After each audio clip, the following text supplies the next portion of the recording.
Bom dia, irmãos. Hoje, acho que vocês terminam um pouquinho minha parte de abusar da paciência de vocês, de falar sobre um assunto não muito prazeroso, às vezes, né? Mas chegamos até aqui. Então, agradecer ao Senhor por esse tempo. Queria orar antes de começar. Amado Pai, obrigado, Senhor, pelo Teu dia, que aponta para aquele dia eterno que estaremos contigo. Te louvamos, Pai, porque aprove ao Senhor nos conhecer. Tantas coisas, Pai, que se não for pela Tua graça, não temos acesso. Obrigado pelo sacrifício de Cristo. Obrigado, Pai, porque por meio do Teu Santo Espírito nós temos cada vez mais a convicção do pecado, da justiça e do juízo. E em Cristo Jesus fomos libertos, meu Pai, do juízo vindouro, da condenação eterna. Obrigado por isso. E te louvamos que, por meio de um assunto que às vezes nos parece tão distante das Sagradas Escrituras, o Senhor tem nos mostrado que tudo é teu. Não há um centímetro no universo que Cristo não diga é meu. E nós te louvamos por o Senhor ter nos feito compreender isso. Então, abre nossos olhos, nossas mentes hoje, para que possamos entender que, quando falamos de investimento, de futuro, necessitamos entender sua soberania e o temor ao nome de Cristo. É assim que nós te agradecemos, Pai, em nome de Cristo Jesus. Amém. Então, meus irmãos, hoje, dando continuidade, vamos falar sobre investimento, foi o que faltou na aula passada, né? Se eu não ligar, não vai. Bom, então hoje a proposta é fazer uma retrospectiva da aula passada, falar sobre investimento, falar sobre uma convocação que o pastor Gessé já começou a fazer na aula passada aqui, e depois a conclusão de hoje. Então, os irmãos, eu acho que todos já estão bem cientes dessa cosmovisão, soberania do Senhor. Nós temos aí a visão da criação, queda, redenção e consumação. E aí nós temos todos os capítulos da nossa confissão de fé, que eu creio que todos já leram, né? É importante estarmos sempre revendo para alicerçarmos biblicamente toda essa cosmovisão. E aí a ênfase, desde a primeira aula foi dada, foi em quem nós somos agora em Cristo Jesus. Por meio da justificação, da redenção, nós aí como vivemos. Então, estou crucificado com Cristo. Logo, já não sou eu quem vive, mas Cristo vive em mim. E esse viver que agora tenho na carne, vivo pela fé no Filho de Deus, que me amou e a si mesmo se entregou por mim. Gálatas 2, 19b a 20. Isso creio que está bem claro para todos nós. E aí, fazendo uma retrospectiva da conclusão da aula anterior, nós aí vimos que finanças pessoais, na ótica de finanças pessoais, nós olhamos para a poupança como reservas a curto prazo, curto e médio prazo. Para quê? Para que nós tenhamos uma segurança na crise, prováveis crises que surjam, e consumo futuro a médio prazo. E aí isso, inevitavelmente, tende a nos levar para uma autossuficiência. E nós vimos que essa autossuficiência também nos leva a uma idolatria. O coração do homem é uma fábrica de ídolos, como disse o reformador Calvino. E a cosmovisão cristã corrige isso, nos levando a olharmos, sim, para a poupança, como reservas, a olharmos como mordomia cristã. Tudo que nós temos, nós somos mordomos, estamos tomando conta para aquele que vamos prestar contas, que é o Senhor Jesus. E aí, essa cosmovisão nos leva a entender que devemos depender de Deus em toda e qualquer circunstância, e assim isso culmina numa vida de sacrifícios vivos ao Senhor Deus. E aí trouxemos alguns trechos da palavra. Minha é a prata e meu é o ouro, diz o Senhor dos Exércitos, em Ageu 2:8. Ao Senhor pertence a terra e tudo o que nela contém, o mundo e os que nele habitam. Salmos 24:1. E aí uma última reflexão. Somos sempre e integralmente dependentes de Deus. Um verdadeiro cristão não deverá atribuir nenhuma prosperidade à sua própria diligência, trabalho ou boa sorte, Mas antes, ter sempre presente que Deus é quem prospera e abençoa. Então, graça do Senhor, independente das circunstâncias. Aí João Calvino, na sua obra Verdadeira Vida Cristã, página 42. Eu queria agora, meus irmãos, fazendo ainda a retrospectiva, pedir desculpas de um erro que eu cometi na aula anterior. Então, os irmãos lembram que estava aqui que eu falei sobre uma compra à vista ou a prazo de uma geladeira, né? Peguei como exemplo esse refrigerador, só que no cálculo eu cometi um equívoco. A diferença não é só de R$ 82,00, como eu tinha dito, é de 151. Por quê? Você não tem o recurso para comprar geladeira, você fez a pesquisa de mercado, você verificou que a única opção é à vista ou a prazo o mesmo preço, aqui em Boa Vista. Então você vai optar o quê? Para comprar a prazo. Mas como você vai optar para comprar prazo no cartão? Você primeiro poupa, você não tem nenhum recurso, você pega aqueles 2.916, você vai dividir por 6 parcelas. Poupando esse valor, vai dar uma parcela de R$ 486,00, se eu não me engano, por mês. No final de 6 meses, você vai ter um valor corrigido para pagar à vista. Por que que não vale a pena comprar à vista esse bem? Porque à vista, eu procurei, não encontrei um preço melhor, à vista é igual a prazo no cartão. Se à vista e no cartão é igual, é óbvio, eu vou comprar no cartão, porque eu vou ganhar mais recursos do dinheiro que vai trabalhar para mim no tempo. Ou seja, eu peguei esse valor que eu corrigi, todo mês eu coloquei a parcelazinha, não é isso? No final do 6º mês eu tenho um valor para comprar à vista. Compra à vista? Não. Eu vou comprar no cartão. Aí todo mês eu pego a parcela, deixo na poupança aquele valor. Todo mês eu pego a parcela, tiro da poupança, quando eu passo o mês, e eu vou pagar a parcela do cartão. Isso vai me dar um a mais de juros. E, ao invés de 82, que você teria no final de 6 meses, você vai ter 151,99. Ou seja, o bem vai sair, no final das contas, por 2.764. Lembrando que esse raciocínio só vale nesse caso em que o cartão é o mesmo preço de à vista. Se você consegue, conversando com o gerente, um desconto maior, é óbvio que é melhor você comprar à vista. Alguém falou sobre créditos no cartão, bônus que nós ganhamos, né, milhagem. E aí tem que ter cuidado, porque nem sempre isso vale a pena. Dependendo do valor que você paga de anuidade, dependendo do valor que você consome por mês, gasta por mês num cartão, desde que seja um consumo, um gasto racional, você não se divide. Às vezes, o valor que você vai receber de milha não te dá retorno para ter uma passagem um ano. E acaba que a despesa que você tem de anuidade no cartão, que varia hoje de R$ 900,00 a anuidade de um cartão até isento, quando você tem um valor considerável de aplicações, o banco te isenta dessa taxa, você tem que ter muito cuidado. Então, não vai pelo pensamento de que, não, vou ter cartão, porque eu compro tudo no cartão e vou ter milha. Nem sempre isso é realidade, vai valer a pena para você. Tem que botar na ponta do lápis, ok? Muito cuidado com essas premissas abrangentes assim para toda situação. Isso não é verdade. Depende. Tem que analisar cada caso como tal. Então, só corrigindo, me desculpem pelo erro, o correto é, nesse caso, comprar no cartão, poupando 6 parcelas, depois deixando na poupança e tirando todo mês a parcelazinha para pagar no cartão. Aí vale a pena. Desde que o cartão se faça essa avaliação, tenha um cartão e seja vantajoso para você, tá bom? Não vai tirar cartão aí quem não tem, pensando em ter milhagem, você pode cometer um erro grave nas suas finanças.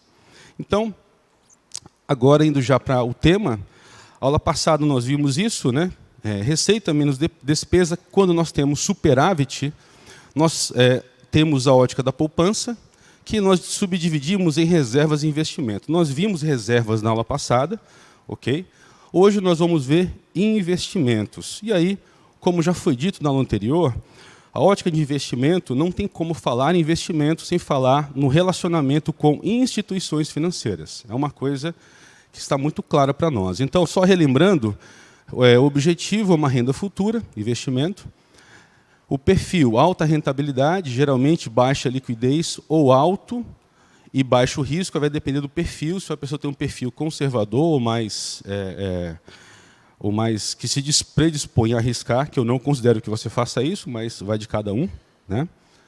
E quanto eu devo investir? O maior possível dentro das suas possibilidades, tá bom? olhando essa questão de relacionamento com instituição financeira, nós falamos em investimento nos seus irmãos, mas geralmente começa a surgir alguns ídolos em meu coração, né? Ídolo chamado independência financeira, ídolo chamado vou me aposentar com tal idade, aí vou ficar tranquilo, não vou mais me preocupar com dinheiro, ou seja, eu passo a segurança que eu devo ter só no Senhor, eu passo para recursos financeiros, que isso é uma loucura, mas o meu coração tende naturalmente a caminhar para esse sentido.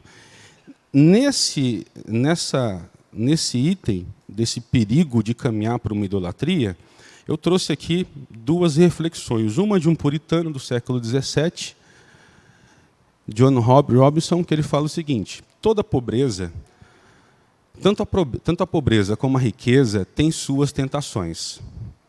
E dos dois estados, as tentações das riquezas são as mais perigosas. Então, meus irmãos, se Deus se aprouver ao Senhor derramar sobre nós bênçãos materiais, creia que nós estamos num limiar muito mais perigoso do que quando não temos esses bens materiais. Porque o coração, eu falo por mim, há uma tendência de olhar para essas posses como algo que nos vai dar segurança. Isso é muito perigoso. E esse equilíbrio é só por meio da graça, não tem como, não vem de nós.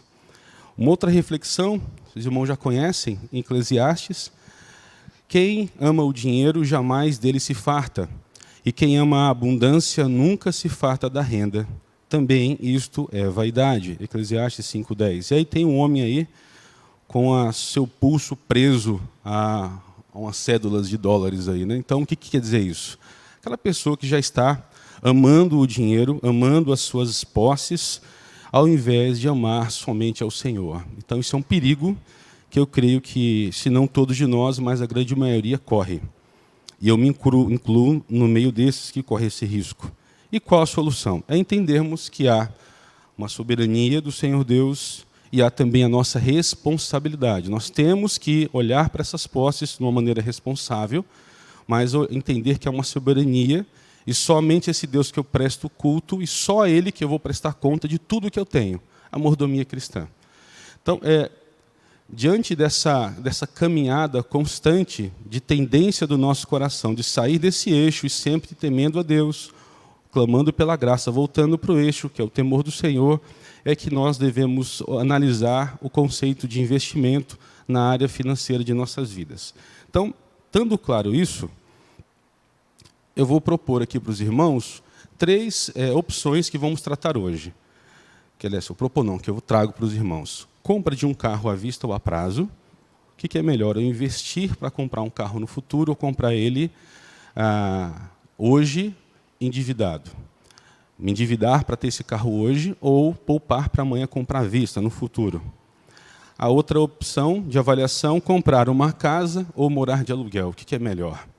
Na internet você vai encontrar de cada 10 sites, quase 10 vão falar que é melhor você alugar. Isso não é verdade sempre. Muito cuidado com essas questões. São sites que tendem a te levar para prospectar o seu recurso para investimentos. Tem que ter cuidado com isso. Nós vamos ver por que tem que ter esse cuidado. A aposentadoria, e aí vem o que muita gente se preocupa, né? Minha aposentadoria, como é que eu vou poupar para lá na frente ter um retorno e ter, humanamente falando, menos preocupações? Então, dando andamento, compra de um carro. E aí eu trouxe como algo para nós refletirmos o preço da ansiedade. Quanto que nós pagamos, o objetivo de fazer essa simulação é quanto que eu pago por não ter paciência de poupar para comprar um carro à vista. Já disse para vocês aqui, não vale a pena, estou dizendo já, comprar um carro a prazo. O banqueiro, meus irmãos, ele não usa o dinheiro dele para fazer renda, para gerar riqueza, ele usa o seu dinheiro. Então, é uma máxima que nós temos que entender. Toda vez que eu me relaciono com um banco, o recurso que ele usa para gerar riqueza para os seus acionistas e para ele mesmo é o seu dinheiro, é o meu dinheiro. Então, eu tenho que usar de sabedoria, nós temos que usar de sabedoria para nos apropriarmos também um pouco desse lucro. E como fazemos isso? Poupando, investindo e não focando essa renda no consumo. Se não, vejamos, Minha proposta aqui de simulação, trazer para os irmãos, é uma simulação com um veículo de R$60 mil, comprando a prazo, que é o símbolo do cartãozinho ali, né? Vamos parcelar isso aí, em longas parcelas, ou então à vista. O que é melhor? Então, a prazo. A proposta aqui de a prazo é uma taxa de juro real de 1,5% ao mês, um financiamento de 1,5% ao mês. Desculpa pela minha sinusite, quem está me perturbando ainda. E aí, à vista, uma aplicação financeira com juros de 0,5%. Tranquilamente, você consegue no mercado isso hoje, uma aplicação dessa com isenção de imposto de renda, LCI, LCA, alguma coisa no Tesouro Direto, você consegue tranquilamente com essa taxa, isenta de imposto de renda. Então, é algo realizável. Uma entrada de 12 mil, ora, se você vai dar uma entrada de 12 mil no financiamento, na ótica do investimento, você faz um aporte inicial de 12 mil. Estão entendendo? Estou fazendo a comparação aqui, a prazo e a vista, tá bom? Então, a prazo e a aplicação para comprar à vista. Dando continuidade nesse raciocínio, no financiamento, pagando 60 parcelas, naquela taxa de juros, eu ficarei com 60 parcelas de R$ 1.219. Logo, na ótica do investimento, eu vou fazer o quê? Poupar 60 meses, R$ 1.219. Ok até aqui? Tranquilo. Então, total que eu vou pagar no financiamento de um veículo, R$ 85.133 no veículo que vale 60. Porém, eu não financei 60, eu financei quanto? 48. Então, em 48 mil financiado, eu vou pagar 85.133 nos juros que você não vai conseguir derrubar judicialmente. Teve uma discussão na aula passada, esse juro é juro de mercado, você não vai conseguir derrubar isso aqui. Dificilmente. É um juro que o mercado aceita, como o irmão advogado, foi o Henrique, eu creio, trouxe para nós. Então, isso aqui é um juro que você vai ter que pagar, vai ter que morrer nessa dívida, não tem jeito. E aí, nessa ótica, eu optando por fazer esse investimento, qual que é o resultado que eu terei no final de 60 meses? Investindo, ou seja, 12 mil de aporte, mais 60 parcelas de R$ 1.219, eu terei R$ 101 mil no final do período. Ou seja, resultando em R$ 41 mil a mais do que o valor que custou o carro, que é 60 mil.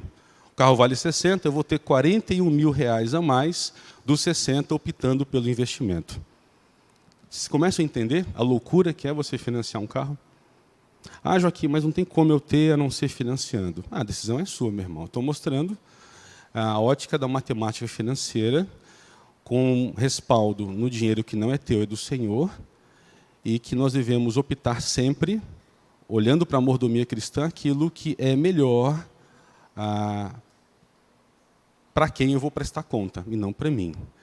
Há algumas exceções raríssimas. Se você precisa do carro para trabalhar, e você faz o cálculo, chega à conclusão que com esse carro você precisa trabalhar e você vai ter um retorno maior do que esse aqui, maior do que 101 mil. Porque tem pessoas que fazem um cálculo alugando o carro, dependendo do contrato que você faz, sai melhor do que você comprar o carro você alugando o carro. Porque uma coisa é você alugar um carro por uma diária, outra coisa é você alugar o carro por 2 anos ou 3 anos. O preço cai do valor da mensalidade. Então, vocês percebem que o que nós estamos falando aqui é analisarmos todas as opções e não partirmos para as falácias que nós vemos na internet ou das pessoas. Não, compra logo assim que é melhor. Muito cuidado, meus irmãos. O que nós temos não é nosso. Nós vamos prestar conta do que temos. Esse temor tem que estar no nosso coração, porque é isso que vai balizar para nós tomarmos decisões centradas em Cristo ou centradas em nós mesmos. E aqui eu nem fiz o cálculo, eu deixei uma pastinha, só quebrando aqui esse assunto, lá em cima, que está as 4 apresentações, e está mais uma série de planilhas. Tem uma planilha de custo mensal de um carro, para você manter o carro. Se você gastar R$ 300 por mês de combustível, e você calcular, lá tem as simulações que você faz à vontade. Muito interessante a planilha. Em média, você gastando R$ 300 por de combustível, se eu colocar IPVA, seguro obrigatório, colocar possíveis manutenções, esse carro vai sair de R$ 800 a R$ 1.200 por mês para você. É a despesa de manter um veículo. Isso não está aqui ainda, você tem que colocar. Entendem? Começam a entender o perigo que é tomar decisões pautadas em emoção? e sem raciocinar. Essa semana, não vou falar o nome mas tem uma pessoa que falou, pô, Joaquim, como eu estou feliz. Eu entendi quanto o carro era uma despesa tão alta para mim, e eu, sem esse carro, estou muito mais feliz, está sobrando dinheiro e eu estou alegre por estar sem um carro hoje. No começo foi difícil, hoje eu estou alegre. Louva a Deus pela vida dessa pessoa, um irmão em Cristo, que entendeu isso, e eu tenho certeza que hoje ele está muito mais apto a olhar para os seus recursos de maneira mais responsável na ótica da mordomia cristã. Então, a pastinha está lá, tem uma planilha de cálculo de despesa do veículo, para manter o veículo, de compra versus manutenção de casa. Se você optar por comprar, qual vai ser o custo para manter essa casa por ano. Tem também outra planilha de investimento e uma planilha de... São 4, outra esqueci. Mas está lá a pastinha com tudo. De orçamento familiar. Aquela pastinha, a planilha que eu passei para os irmãos do WhatsApp da igreja, alguns receberam, está lá também na pasta. Então está lá, fique à vontade, só levar um pendrive lá e copiar. Está lá na área de trabalho do computador. Então, indo em frente, isso é tão forte isso aqui, que imagina que se você repetir esse processo durante 10 anos, 11 anos, no seu 11º carro, a poupança que você terá a cada 5 anos comprando um carro zero à vista, você terá algo em torno de R$515 mil de poupança, além do valor pago à vista. É assustador, não é? Isso é matemática financeira. Joaquim, mas aqui tem o valor da inflação. Ok, mas eu também não coloquei as despesas com o carro.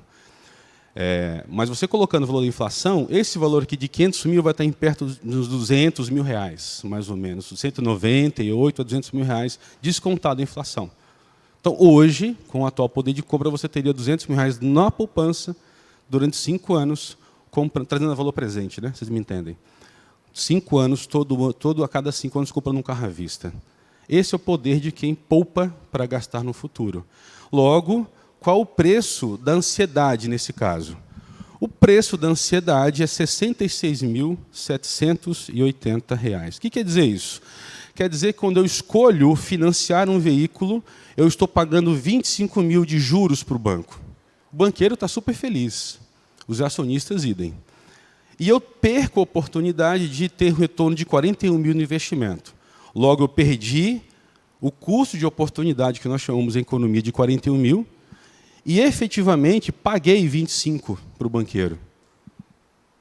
Eu tive uma despesa que eu não deveria ter, entre custo de oportunidade e custo real, 66.786, mais de um carro. Então, vocês percebem que passa a ser uma loucura comprar um carro financiado quando nós começamos a analisar isso aqui.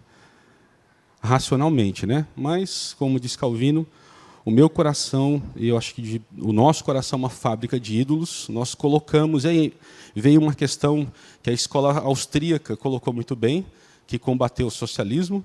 Ela fala da economia, a escola austríaca, que há um valor subjetivo nas coisas. Nós vimos na primeira aula, vocês lembram, bem de Veblen, que foi um economista americano e sociólogo, que detectou que o ser humano ele tem uma natureza, e nós sabemos isso muito bem à luz da Bíblia, Eclesiastes fala muito da vaidade humana, nós temos uma tendência de tomar decisões voltadas para o status, consumo de bens de luxo, e às vezes eu consigo viver sem aquilo. Então, essa tendência do coração do homem que um economista ateu descobriu, já está há muito tempo revelada nas Escrituras, e nós devemos ter cuidado com o nosso coração. Essa que é a realidade, meus irmãos. E aí, finalizando, né, o custo da ansiedade ele é assustador, né? Então, repensem quem está pensando em comprar um carro financiado. Comprar uma casa ou alugá-la, o que é melhor? Voltando aqui, aqui está o site aqui embaixo, tá? Esse é da FEComércio, os irmãos podem clicar lá. Tá essa simulação, tem valores como o cálculo foi feito mais detalhadamente. Isso está lá, a FEComércio de São Paulo. Então, tudo que eu estou trazendo, você vai ter que ter a fonte aqui embaixo para os irmãos analisarem e fazerem simulações também. Esse próximo aqui, tem a simulaçãozinha aqui, que é fazaconta.com. Já trouxe para os irmãos, muito bom esse site. O único site que eu encontrei que faz uma simulação adequada considerando o valor de aluguel, valorização do imóvel, rentabilidade da aplicação, quando você opta por não comprar o imóvel, mas poupar e fazer toda essa confrontação com essas variáveis, olhando para o horizonte de 15, 20, 30 anos, o único site que eu encontrei, pode ter outros, mas o que eu encontrei foi só Não Faz a Conta. Os outros que eu vi, todos são tendenciosos. Eles te levam a analisar, a concluir que é melhor você alugar. Por quê? Porque esses sites estão recheados de links para te levar para corretoras e para bancos. Então, ele te leva a pensar incorretamente que sempre, veja bem, a palavra é essa, sempre é melhor você alugar. Para que você ser levado a esse pensamento, eles prospectam o teu recurso, que às vezes não é melhor você poupar para comprar no futuro. Às vezes é melhor você comprar hoje, financiado. Então, tenha cuidado com isso. Então, qual que é a proposta aqui? O imóvel de R$300 mil, falou do imóvel. Nesse caso, isso aqui é uma simulação. Você, quando acessar o site, pode brincar à vontade com esses números, tá, meus irmãos? A ideia é, antes de você fazer uma compra, você fazer simulações para depois tomar a decisão que lhe traga o maior conforto futuro possível. Lembrando que Deus é soberano, essas questões que nós planejamos podem mudar no piscar de olhos. Mas nós temos que ter nossa responsabilidade humana, olhando sempre a soberania de Deus, com o coração contrito e orando por sabedoria. Entenda essa relação? Sempre pense nisso, tá? Senão fica algo muito humanista. Isso é perigoso também. Então, essa casa, vamos supor que se você, no mercado, o valor dessa casa que você está querendo comprar, ela é R$1.500, o aluguel. E a taxa de rentabilidade, isso aqui, meus irmãos, varia de caso para caso, e, novamente, é um exercício de futurologia, que às vezes pode estar dando hoje, amanhã pode ser que não dê. Mas você tem que levar em consideração a perspectiva de valorização daquele bem no tempo. Aqui foi considerado 0,20% de valorização mensal, o que vai dar algo em torno de 2,43% ao ano de valorização. Aí vem condição de financiamento. Aqui nós vimos a característica do imóvel. Tá, se eu for financiar, qual a condição? Hoje, se você tiver, a melhor taxa que você consegue, pelo que eu pesquisei, é de 9,10% ao ano, que vai dar mais ou menos 0,85% ao mês, financiando durante 15 anos, dando uma entrada de 90 mil, ou seja, financiando 210, a diferença, financiando 210 mil por 15 anos, a uma taxa de 0,85, eu vou ter uma parcela de 2.282 todo mês. Aqui eu usei a tabela Price, e não a SAC, o sistema de amortização constante, que é normalmente usado para financiamento. Por que eu usei Price? No final das contas, você paga o mesmo juros a valor presente, valor descontado. Não quero entrar aqui nesse mérito, mas por quê? Porque ela tem uma parcela fixa, fica mais fácil de você, uma parcela constante, né? Não varia no decorrer do tempo, para você fazer o cálculo melhor aqui da diferença do aluguel para a prestação. Por que é importante isso? Por isso agora que vocês vão ver. O que eu vou fazer? Qual que é o pulo do gato aqui, a avaliação principal que nós chegamos depois de preencher essas variáveis? A diferença entre 2.000 a 1.500 é o valor que eu pouparia se eu optar por um aluguel. Vamos supor que eu vou optar por poupar esse recurso. Vou pagar aluguel de 1.500. Quanto que eu pagaria se eu financiasse uma casa? Pagaria a diferença, que é de R$ 782. Se eu comprar o imóvel, eu pagaria R$ 2.282, alugando em 1.500. Aluguei, quero alugar. Então, eu faço de conta que eu vou pagar R$ 2.282 por mês. Só que eu pago só 1.500. A diferença eu faço o quê? Poupo. Ok? Então, nessa ótica aqui, eu faço o quê? Coloco um depósito inicial de 90 mil, numa aplicação de 0,53, que você consegue facilmente no mercado hoje, a uma parcela todo mês que eu vou poupar de 782. Isso vai me dar quando no futuro? Quanto? Vai me dar um valor de resultado para quem optar por financiamento. Se eu financiar esse imóvel, no final de 15 anos, dada aquela taxa de valorização de 0,20, eu vou ter um valor de imóvel futuro de R$ 429.844. Ok até aqui? Se eu optar por poupar, pagando aluguel, poupando 700, eu vou ter no final de 15 anos R$ 467.000, 1,1 o valor do imóvel. Ou seja, nesse caso, dadas essas constantes, eu tenho 429 versus 467. Qual que é a melhor opção? Nesse caso, alugar. É melhor alugar. Agora, sempre é melhor alugar? Não. Você pode acessar o site e fazer um monte de simulações.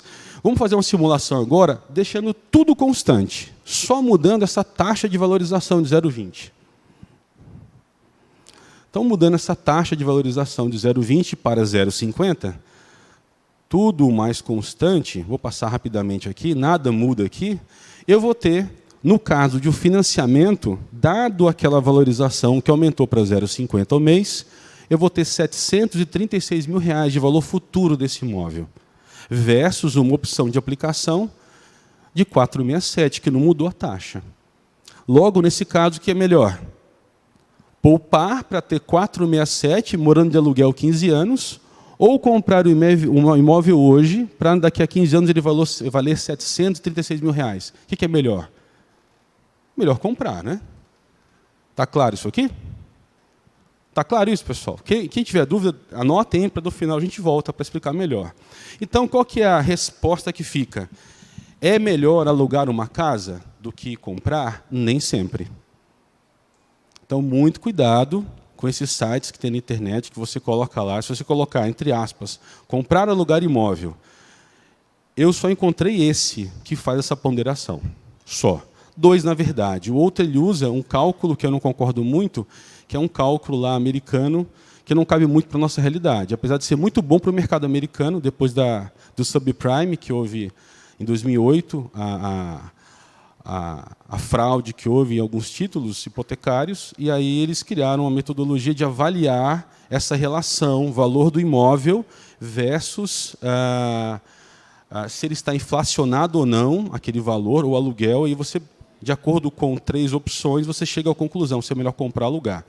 Mas é uma economia diferente, com taxa de juros real diferente, que não pode ser trazido para o Brasil.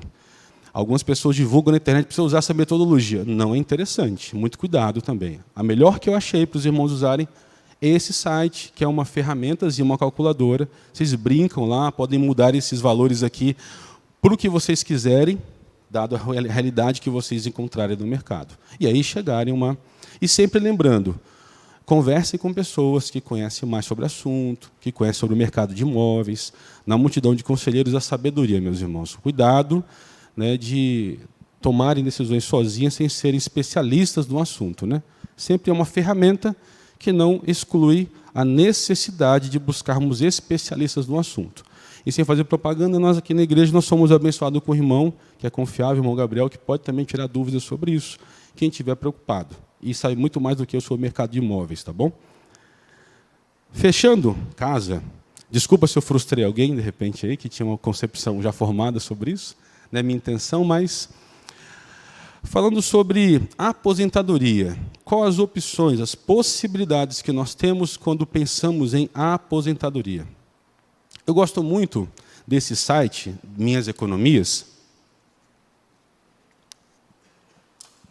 e aqui está o link, né, para ele, Minhas Economias, e aqui está o link para algo que eu vou falar daqui a pouco, logo em seguida. Mas o que esse ranking mostra? Ele mostra que nos últimos 12 meses, ele está mostrando do melhor à pior rentabilidade que teve no mercado dos títulos que eu tenho disponível para aplicar.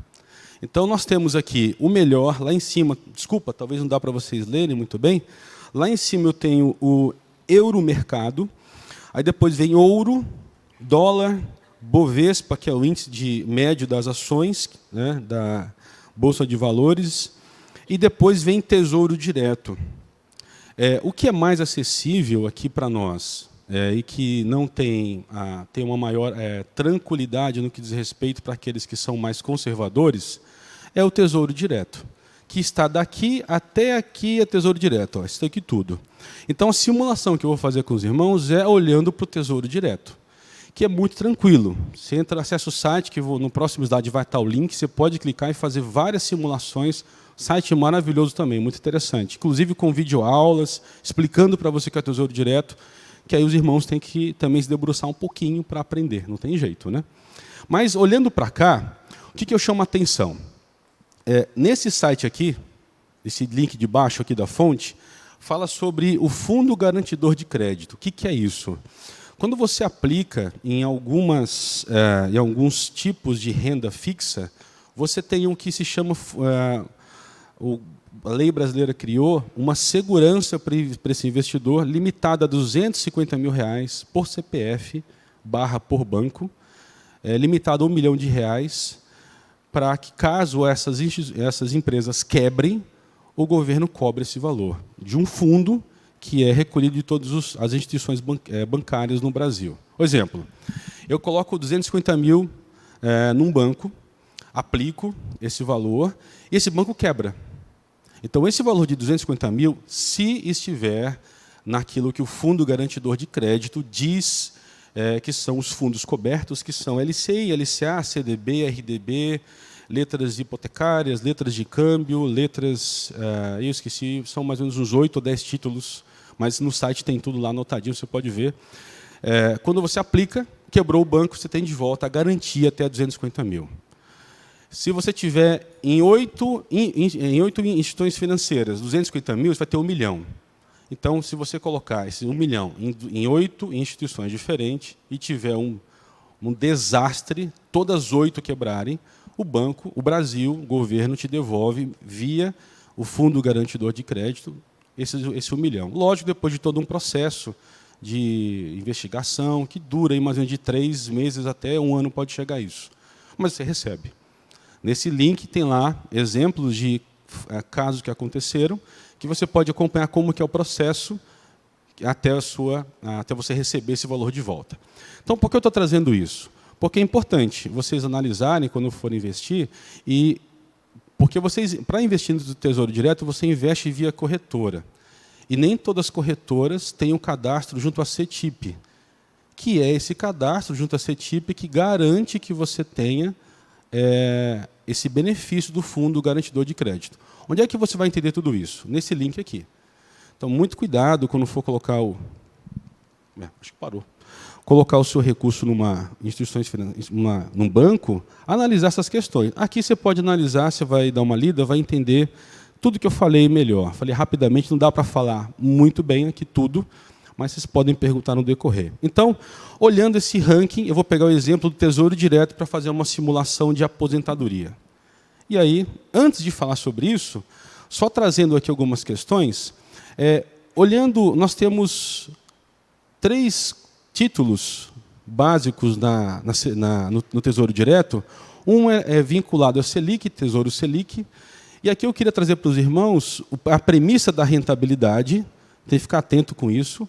A premissa, há situações que aqui é rentabilidade, há situações que essa rentabilidade ela é negativa na data do vencimento, e há opções de que a rentabilidade é negativa na venda antecipada.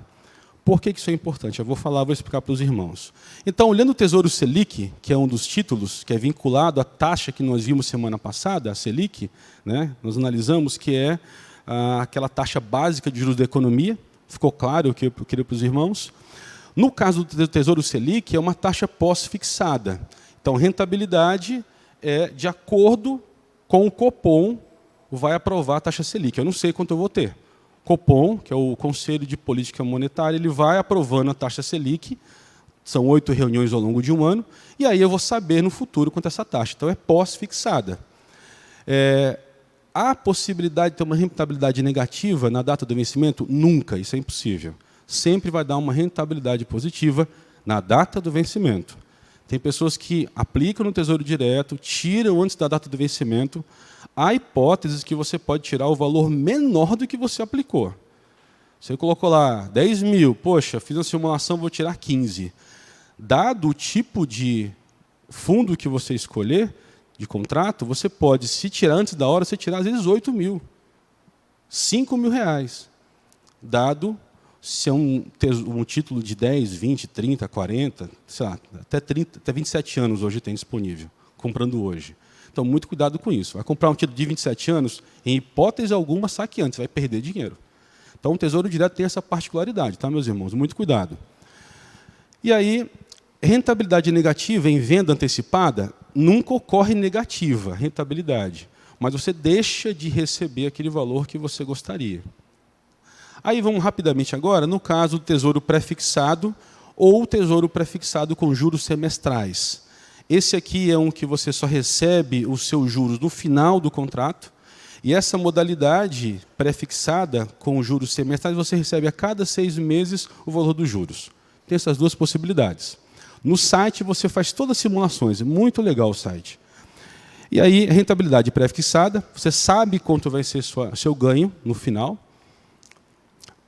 No caso negativo, antes da data do vencimento, nunca vai ocorrer isso, nesse caso. E aqui vem um problema. Nesse caso, desse título, você pode ter uma rentabilidade negativa. Você pode tirar um valor menor do que você aportou inicialmente, dependendo do tipo de contrato que você fizer. Ok? E aí, a última opção, que é o Tesouro IPCA+, que é a taxa de a taxa de inflação, que é o IPCA, Índice de Preço do Consumidor Amplo na nossa economia, que mede a inflação, mais um plus. Então, você tem um ganho real acima da inflação, independente de qual ela seja. É muito bom isso aqui, mas lembrando que ele é pós-fixada, que é o IPCA, mais uma taxa fixa, ou seja, ele te dá um ganho real acima da inflação, ele te garante isso. Rentabilidade negativa na data do vencimento nunca ocorre, agora ele pode ocorrer, e esse aqui é o mais pesado quando você saca antes do tempo. É o que mais, geralmente, é o que mais lhe penaliza, se você sacar antes. Então, dadas essas premissas, vamos falar como é que eu faço isso. Não tem como fazer isso a não ser por meio de uma corretora. Há bancos que fazem, só que os bancos, quando você olha a taxa cobrada numa corretora e a taxa que o banco cobra para fazer essas aplicações, geralmente são taxas muito mais pesadas que não vale a pena você aplicar por meio de um banco, Brasil, Caixa Econômica, bancos varejistas que nós chamamos. Então, o melhor caminho, na grande maioria das vezes, eu não vi uma situação ainda que seja melhor o banco, que você usa o banco varejista, é você fazer um contrato com uma corretora. Aqui está a corretora, aqui é uma simulaçãozinha, né? Aqui o link da Exame, leiam essa reportagem da Exame, por quê? Ela pegou, acho que os irmãos conhecem aquele site Proteste Já, que tem a reclamação de várias empresas, prestadoras de serviço e contratos que você faz. Então, ela pegou o Proteste Já e olhou todas as reclamações que existem de corretoras no Brasil, baseado com as reclamações que existem e com as taxas que elas cobram de custódia, se é isento, taxa de transferência de DOC, etc. Uma série de taxas. Foi formado um ranking de todas as corretoras. E esse ranking está aqui. É de fevereiro desse ano, está bem recente. É o mais novo que eu encontrei, é confiável. Tá? E aí, olhando essa entrevista, o que você tem que fazer para pensar no Tesouro Direto?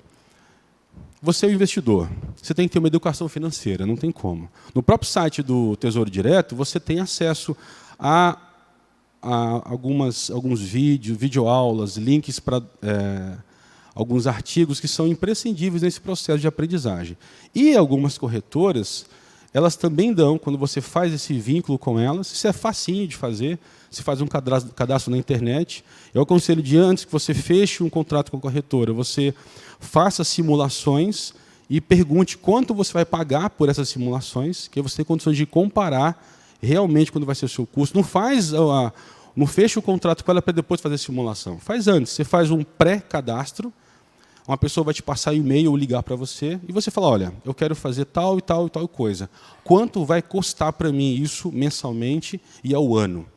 Ele vai te dar. E você pode fazer com várias, daquele ranking que está aqui. Aí, ao fazer isso, você chega à conclusão qual que é melhor para a sua realidade. Porque você pode ter um valor X que, de repente, é melhor para uma corretora Y. Ou, se você tem uma outra realidade de poupança para investir, é melhor em outra corretora. Tem algumas corretoras que, dado um valor de investimento, elas te isentam de todas as taxas e só te cobram um valor mensal de manutenção da conta e te dão ainda o que eles chamam desse, está aqui apagadinho, que é o assessor de investimento, que qualquer hora você liga, passa o WhatsApp para ele, o e-mail, ele te responde e tira dúvida. Então, depende da tua realidade. Tá? Então, o foco é o investidor se capacitar, você tem um contrato, né, uma conta em uma corretora, com o auxílio desse investidor. Cuidado com esse assessor aqui, não escutem tudo o que ele fala, é por isso que é importante isso aqui. Ó. Esse assessor vai tender sempre a te vender títulos ao mais longo prazo possível, porque é onde ele tem a chance de ganhar, porque a probabilidade de você vender antes é grande, ele tem um ganho em cima disso, e também a chance, quanto mais tempo que você fecha um contrato, mais tempo ele tem para trabalhar com o seu dinheiro também e ganhar também com isso. Então, via de regra, se você ouvir somente esse cara aqui, ele vai sempre tender a te vender títulos ao mais longo prazo possível. Cuidado com isso. Por isso que é muito importante essa educação aqui. Então, o contato com a corretora. Por meio da corretora, você vai escolher aqueles bancos atacadistas para investir. Lembrando que aqui que entra a questão do fundo garantidor de crédito também. Vamos supor que você tem 1 milhão, tem alguém milionário aqui. Aí investe em 8 bancos e os 8 quebram. Você tem o seu direito de ser 1 milhão de volta. Agora, se você pega 1 milhão e investe em 2 bancos, você vai perder 500 mil se os 2 quebrarem. O fundo garantidor de crédito vai te ressarcir somente 500 mil. Então, é importante você estar atento para isso. Ok? Dado isso, vamos para a simulação.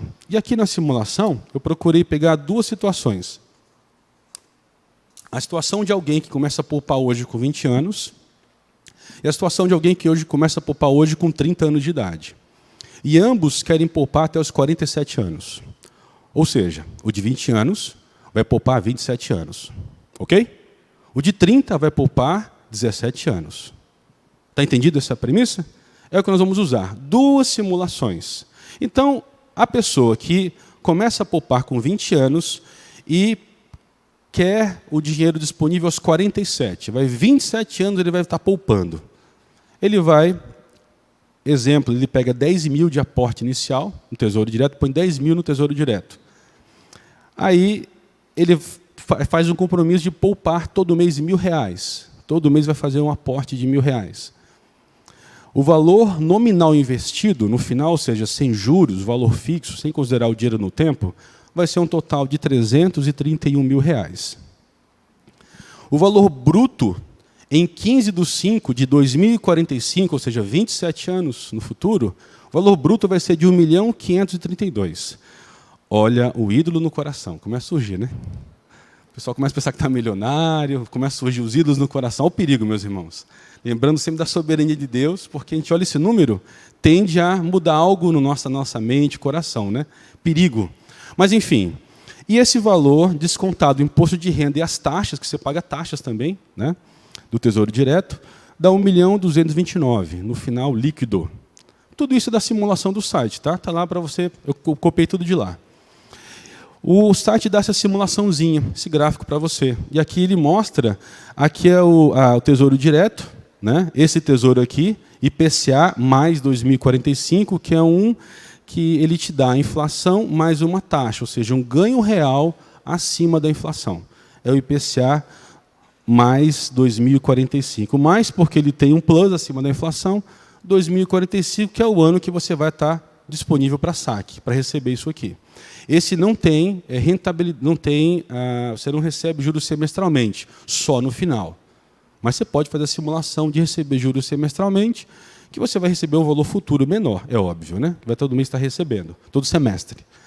E aqui você tem as demais comparações. Aqui você tem poupança, você tem LC e LCA, aqui você tem... Não, aqui você tem CDB, não sei qual é, dá para ver, esse aqui, não entendi o que é. Aqui tem LC e LCA e aqui tem fundo DI. O melhor é o IPCA.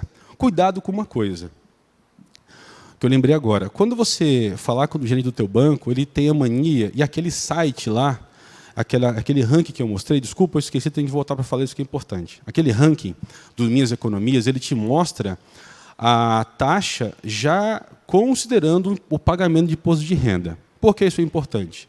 porque há títulos que são isentos de imposto de renda.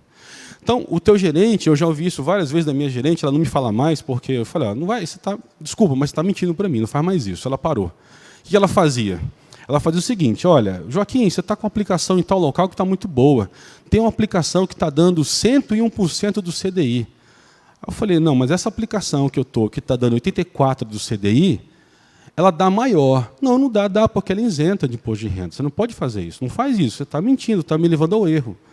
Ela pediu desculpa, falou que era verdade. Então, os gerentes, ou por não saber, que eu acho difícil não saber disso, ou ele vai te levar para uma aplicação que é mais rentável para o banco e pior para você. Então, muito cuidado. Sempre lembrando, tem aplicações que são isentas de IR. Essas aplicações, a taxa dela vai dar menor do que uma outra aplicação. Mas quando você faz o cálculo do IR, como se ela te desse o IR, a rentabilidade fica maior. Aquele ranking Minhas Economias faz isso. Então, você vai olhar o ranking, LC e LCA, ela dá menor do que aquilo que está lá. Mas como ela está comparando com outras que você paga IR, quando você coloca o IR em cima, ela dá uma taxa maior. Entenderam, né? Ok. E aqui já é feita essa ponderação nesse ranking, tá? Está sendo considerado isso aqui. Eu achei interessante, por isso que eles consideram a isenção aqui de LCA. Mesmo a LCA aqui, ó, verdinha, sendo isenta, o Tesouro, mesmo pagando isso aqui, deu maior. Então, interessante. Vou passar aqui, eu me atrasei aqui no meu. Então, aqui vamos para o segundo exemplo. Primeiro exemplo, vocês entenderam, né? Um jovem de 20 anos começou a poupar 10 mil de aporte, 1.000 por mês. Ele tirou 1.500.000 depois de 27 anos. Agora, um cara que, de repente, começou um pouco mais tarde, com 30 anos, fazendo a mesma coisa. Só que ele vai pegar aqui um contrato de 17 anos, porque ele também quer tirar com 47. Vamos ver quanto vai ser de diferença desse aqui para esse com 30 anos, que começou a poupar com 30? Vamos ver. Investimento mensal, inicial 10 mil, mensal 1.000 também. Valor nominal já cai para 211, por motivos óbvios, né? 27 anos versus 17, 331 contra 211. Valor bruto que você vai ter, essa pessoa terá, é de 529 mil contra 1.500.000. E valor líquido, 456 perante 1.200.000. E aqui está a simulaçãozinha também. Ambos vão retirar com 47 anos, só que o que começou a poupar com 20, um valor muito maior do que aquele que começou a poupar com 30. Ok? Essa é a ênfase que eu quero trazer para os irmãos.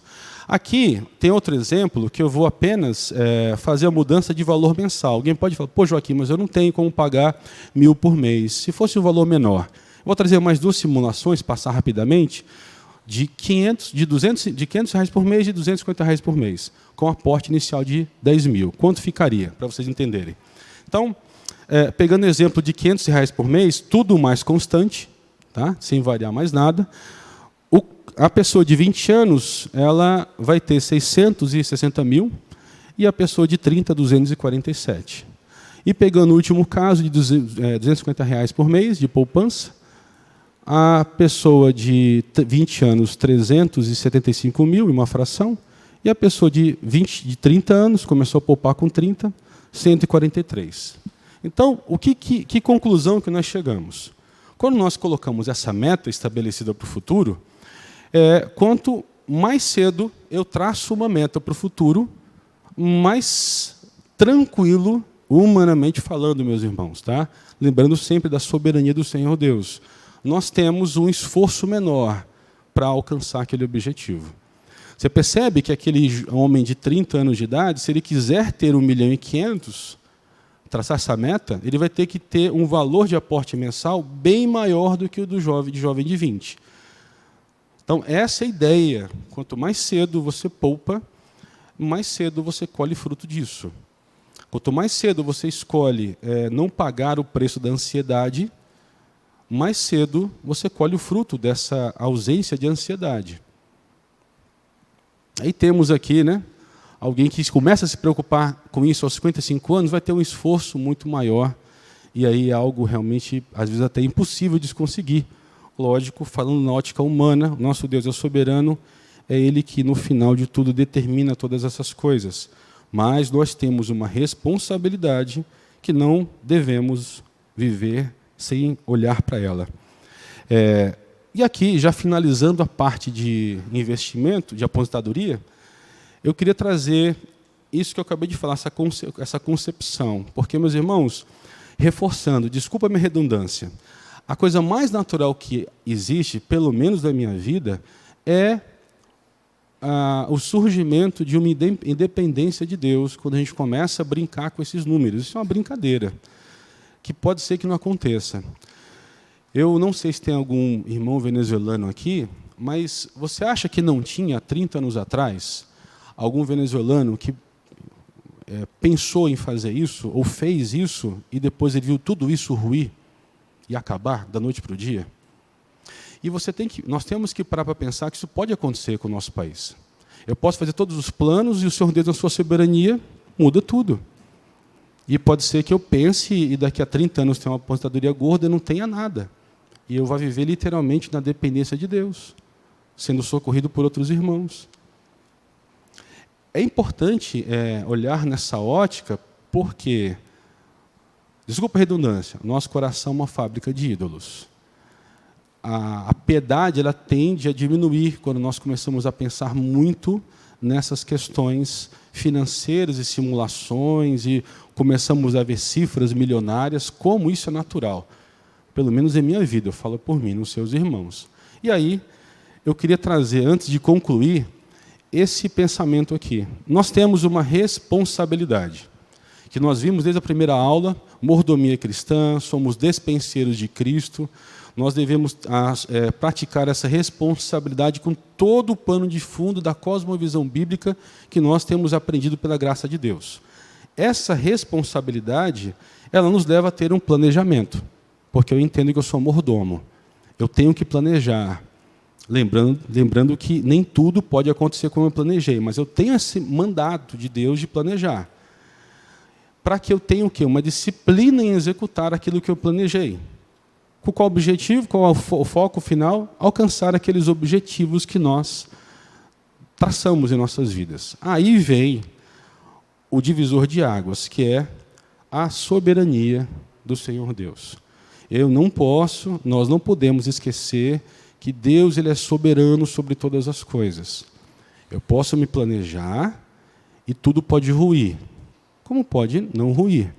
Isso não quer dizer que eu não tenha que planejar. E sim, a motivação que eu tenho no ato de planejar. E como diz a nossa primeira pergunta do nosso catecismo, qual o fim principal do homem? O fim principal do homem é glorificar a Deus e alegrar-se nele para sempre. Olhar para a questão financeira é lembrar disso, dessa cosmovisão. E temer, meus irmãos, temer a Deus. E falar, Senhor, me ajuda com a tua graça, para que eu não crie um ídolo no meu coração, ou ídolos. É a mente pensando em planejar e o joelho dobrado, com lágrimas nos olhos, clamando por misericórdia de Deus.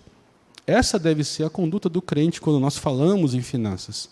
E eu creio que desde a primeira aula os irmãos ouviram bastante sobre isso. E eu queria trazer aqui duas reflexões. A responsabilidade humana determinada pelo Senhor Deus, se praticada sem considerar a sua soberania, resultará em idolatria. Inevitável. Não sei quem é o autor, mas eu encontrei essa frase, achei bem interessante trazer para os irmãos.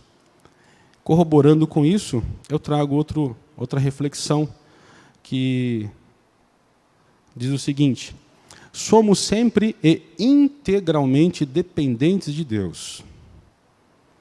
Um verdadeiro cristão não deverá atribuir nenhuma prosperidade à sua própria diligência, trabalho ou boa sorte. Mas antes, ter sempre presente que Deus é quem prospera e abençoa. João Calvino, página 42 de A Verdadeira Vida Cristã. Meus irmãos, temor a Deus. Temor ao Senhor. E aí eu queria fazer o eco com o que o pastor Gessé falou semana passada aqui. Aqui a ênfase, desculpe, ou seja, a nossa responsabilidade, se não considerarmos a soberania do Senhor, vai gerar idolatria. Cuidado. Para mim e para os irmãos, muito cuidado. Deus é quem prospera e abençoa. Que nosso coração arda com essa convicção e nossos joelhos tremam diante da nossa arrogância de querermos planejar sem pensarmos na soberania do Senhor. Pecado contra Cristo isso. Eu queria aqui trazer algo que, para mim, ficou muito forte nesse processo todo, de trazer para os irmãos esses estudos, que entender que Deus, se Ele tem nos dado os dons, é com um propósito. Eu queria trazer essa reflexão, que é o seguinte, desculpa que está sem aspas no começo ali. Qualquer habilidade que um fiel cristão tenha, deve dedicá-la ao serviço de seus companheiros crentes, como também submeter, com toda a sinceridade, seus próprios interesses ao bem-estar comum da igreja. Página 36, A Verdadeira Vida Cristã, do reformador João Calvino. Então, você tem dons, é para a glória de Cristo e para serviço da igreja. E aí eu sei que aqui vários irmãos, todos têm dons que o Senhor Deus deu. E tem um texto que me chama muita atenção, que fala sobre, eu gosto desse termo, despenseiros. Se eu sou despenseiro de dons, esse dom não é meu, foi dado por Deus. E se Ele me deu, é com um propósito, que é para a glória do seu filho e para a edificação da sua noiva. E está lá em 1 Pedro 4,10, fala o seguinte: servi uns aos outros, cada um conforme o dom que recebeu, como bons despenseiros da multiforme graça de Deus. É graça, não vem de você, meu irmão, nem de mim. Se os irmãos de alguma maneira foram abençoados com o que foi trazido, é graça de Deus. Ele que deu. E só Ele é glória. E se alguém de alguma maneira foi abençoado, Deus também tem dado dons para você, para que você também glorifique a Cristo, servindo a sua noiva, a igreja. Então, aquela convocação que o pastor Jessé fez, eu queria, com muito carinho e tremor, chamar os irmãos a pensarem sobre isso. Os dons que o Senhor Deus tem dado para cada um de vocês. Como isso tem sido utilizado? E eu falo isso com vergonha, meus irmãos, não falam com alegria. Eu falo com vergonha porque... Daqui a pouco eu falo, deixa eu concluir. Finanças para a glória de Deus, finalizando essa sequência de aulas, graças ao Senhor por isso. Finanças pessoais, nós vimos, tende a nos levar ao conceito de necessidades ilimitadas. Ou seja, vimos desde a primeira aula, né? Eu tenho necessidades cada vez mais ilimitadas, não tem limite. É como as duas sanguessugas, né? Quero cada vez mais. E aí, essa postura nos leva também a trabalhar, só que o trabalho focado no rendimento e riquezas. Nós vimos isso desde a primeira aula. Essa postura, infelizmente, nos leva a uma prática de autossuficiência focada numa autossatisfação, que vai nos levar a uma idolatria. A vida cristã, pela graça do Senhor, pela obra meritória de Cristo, nos leva a ter um contentamento. Esse contentamento nos faz olhar para o trabalho não com egoísmo, mas com os conceitos que nós vimos aqui de poupança, com foco em atos de misericórdia e numa vida frugal, na frugalidade. E isso também nos conduz a entendermos que há uma soberania do Senhor Deus e há uma responsabilidade humana, que isso só pode ser vivido por meio da graça, com o coração de quem conhece a Cristo e o ama e quer agradá-lo sempre. E aí nós, pela graça de Deus, somos conduzidos como sacrifícios vivos ao Senhor Deus. E para finalizar, às vezes, pensamos que podemos alcançar facilmente as riquezas e as honras com nossos próprios esforços ou por meio do favor dos demais.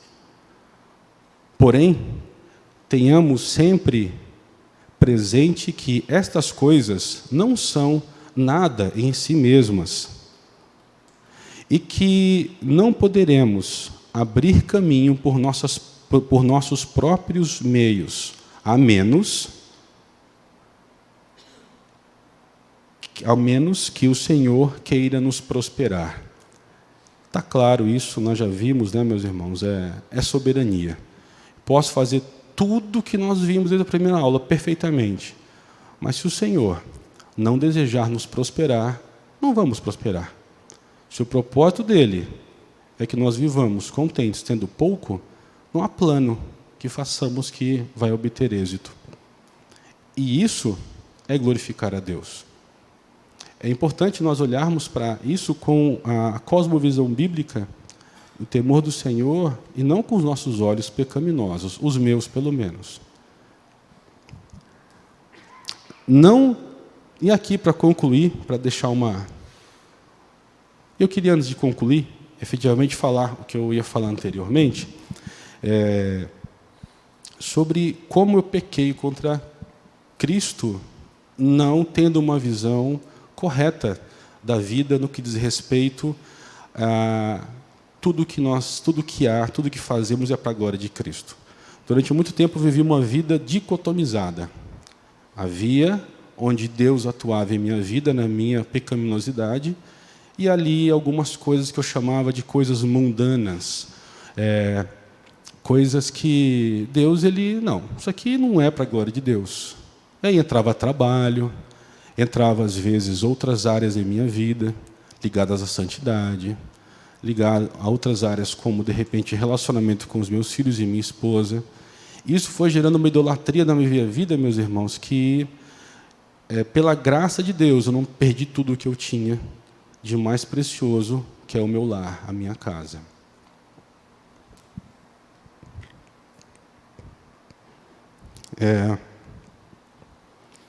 Por que eu tenho que falar isso para os irmãos? Porque talvez os irmãos possam ter uma alta avaliação em relação à minha pessoa. E se vocês viram alguma coisa aqui nessas aulas, é graça de Deus.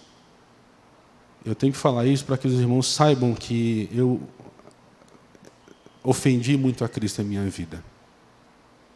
Demorei muito tempo para entender isso que vocês hoje entendem. E precisou o Senhor Deus falar comigo de uma maneira que não foi tão prazerosa. Mas, como diz as Escrituras, foi-me bom ter eu passado pela aflição, para que conhecesse os teus decretos.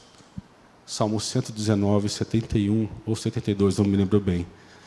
Esse foi um salmo que, nos 2 últimos anos, ele trouxe muito alento. No começo, muita angústia, mas depois, muito alento. Por que eu trago isso, meus irmãos? Porque é pela graça de Deus que fazemos o que fazemos. Não é pelo nosso próprio mérito, não é pelo nosso próprio esforço. Eu agradeço aos irmãos que, com os seus dons, receberam a mim e minha família aqui na igreja.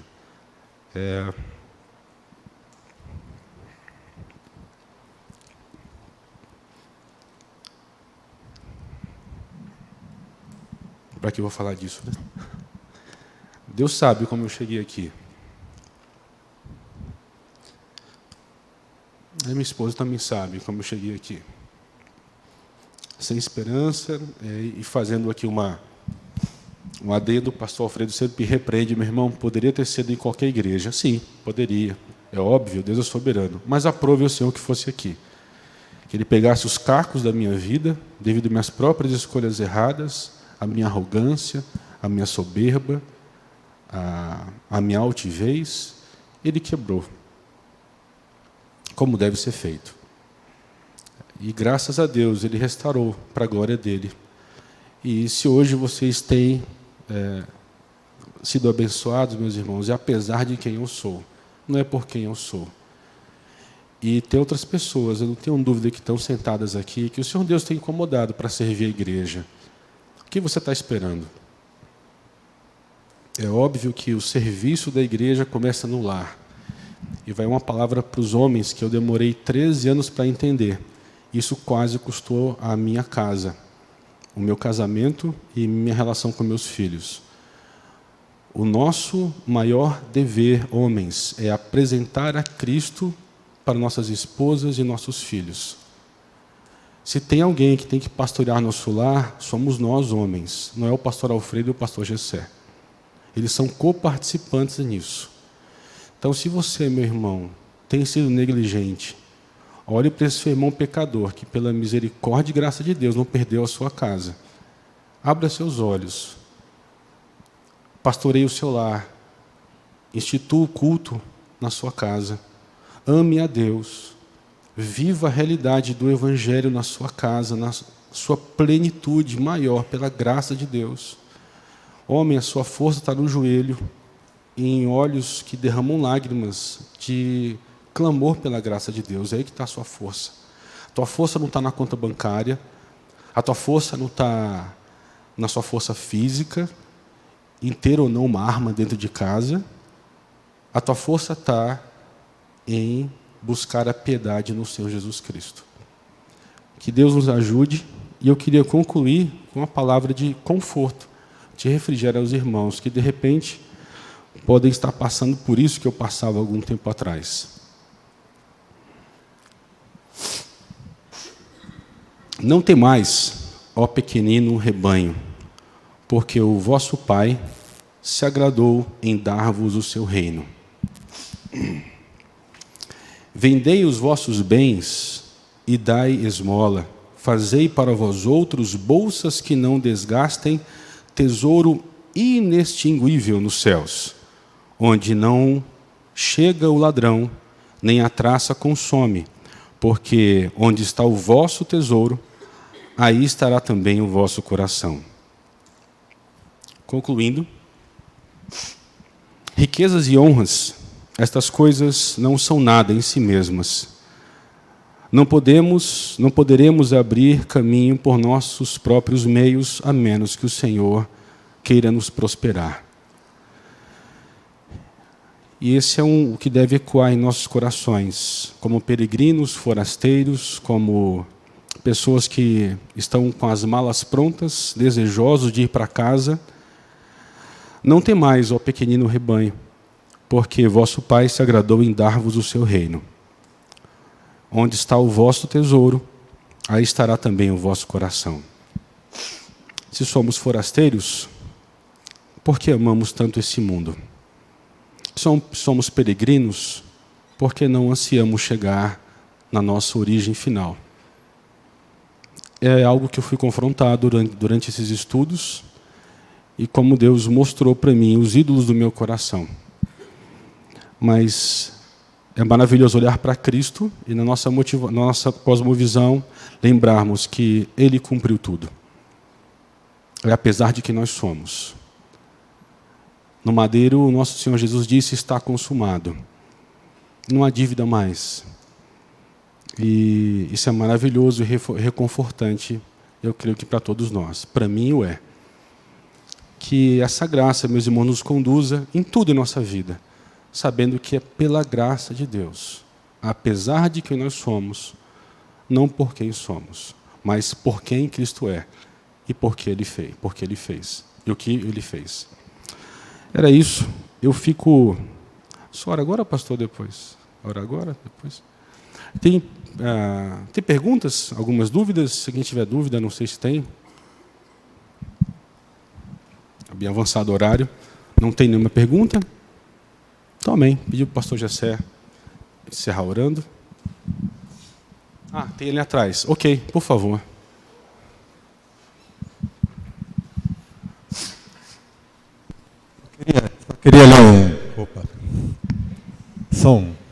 Eu só queria ler um versículo.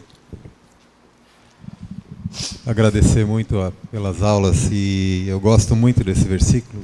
Na verdade, está em Provérbios capítulo 30, de 7 a 9. 2 coisas te peço, não mas negues antes que eu morra. Afasta de mim a falsidade e a mentira. Não me des nem a pobreza, nem a riqueza.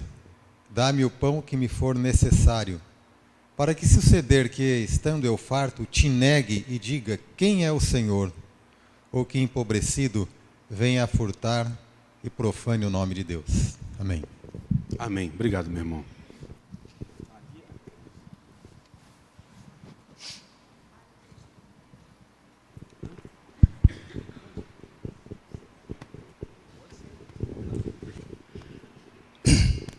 Eu queria agradecer muito à igreja pelo modo fidalgo e amoroso que receberam aqui a família do Mineiro, não é?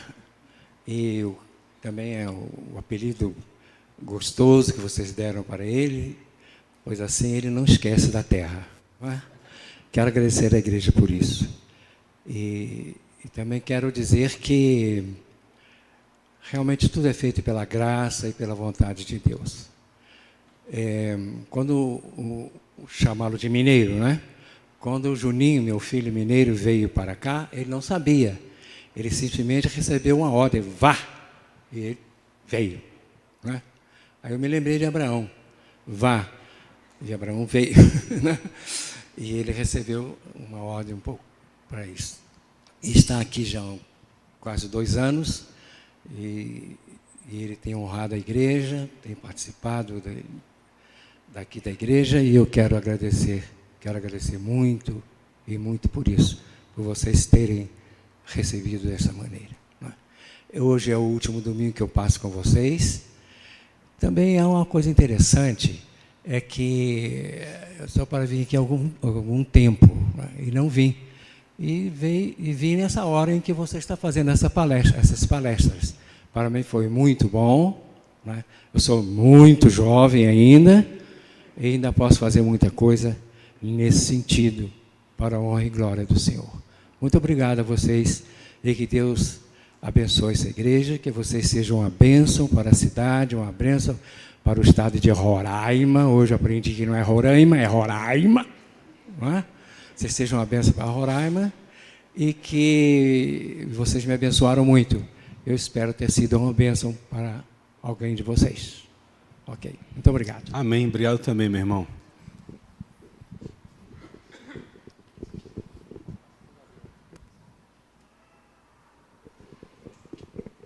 Eu só queria agradecer a decisão do conselho em fazer esse período, né? Eu sei que foram alguns meses sem classe individualizada lá, mas foram palestras interessantes para nós. E agora, com o Joaquim, a questão econômica, nós conversamos com ele semana passada, compartilhamos uma experiência nossa de família. Eu achei muito joia aprender algumas coisas a mais aqui, porque nós colocamos em prática. Na primeira aula, se eu não me engano, o Joaquim falou, gente, se você economiza R$50, coloque na sua planilha, R$50 não é nada, não esqueça, porque lá no final, ao longo de 12 anos, vai fazer diferença. Nós começamos desde fevereiro numa economia lá em casa com relação à luz. Aquela luz que fica acesa na varanda, aquela luz que fica acesa ali na cozinha e ninguém liga. Olha, aprendemos com ele, ao longo das férias, alguns truques, né? Então, chegamos de férias, começamos a colocar isso em prática. E eu vou dizer, a energia em casa caiu 50%. E desses 50%, a gente está economizando 50% da conta.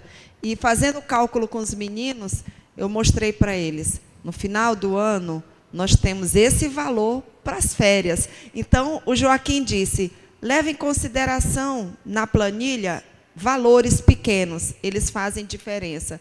Segunda coisa que vale a pena ficar de tudo isso também é planejamento financeiro tem que ser com a família, tem que envolver os filhos, porque não adianta o pai trabalhar muito, a mãe trabalhar, se os filhos não compreenderem aquilo, a coisa fica difícil, né? Então, quando toda a família se junta nesse único propósito, você vai ver, a família enriquece junto, ou então, pelo menos, deve menos. Obrigada, Joaquim. Amém. Eu que agradeço.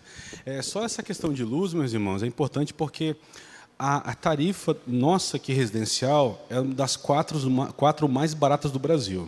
Então, quando se fala por aí que a nossa energia é cara, isso é mentira. Tá? É mentira isso. E agora, nesse período político que eu mais escuto, é mentira. O que acontece é que o consumo per capita de Roraima é o segundo maior do Brasil.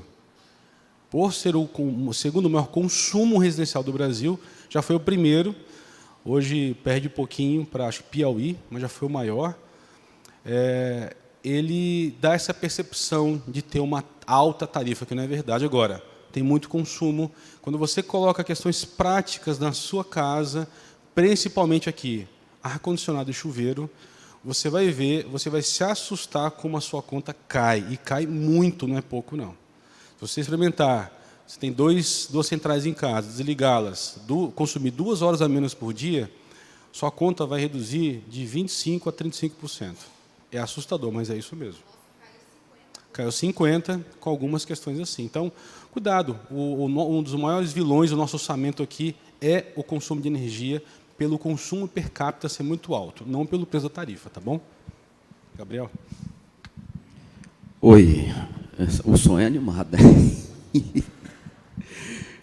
Joaquim, primeiramente, como todos aqui acredito, obrigado e pela coragem de ter posicionado um testemunho tão duro, mas tão bom na sua vida e com certeza na vida de cada um aqui. Na minha, você não tenha dúvida, a gente já conversa sobre isso. Algumas coisas que você colocou, principalmente na área que a gente tem, trabalha já há algum tempo, é importante que as pessoas pensem, às vezes quando você colocou aquela compra daquela geladeira, não necessariamente que seja somente a geladeira, mas qualquer item de muita necessidade e que você diz assim, eu vou comprar aquilo agora, até porque parcelado em 6 vezes é mais interessante porque está o valor à vista. Eu penso de uma forma da necessidade instantânea, não é aquilo que você quer comprar, que possivelmente você está precisando. Não, eu estou falando daquilo que você precisa de imediato. E você pode pagar esses 2.900, você pode pagar ele também parcelado. Você deposita ele, começa a estar poupando, porque no cartão você tem 20, 30 dias para pagar. E aquele valor vai rendendo mensalmente e você vai pagando uma parcela. Lógico que não é o mesmo cálculo do Joaquim. Não vai dar 151, 152 reais naquela conta. Pode dar menos, mas é porque você tinha uma necessidade. Então você escolheu isso aí.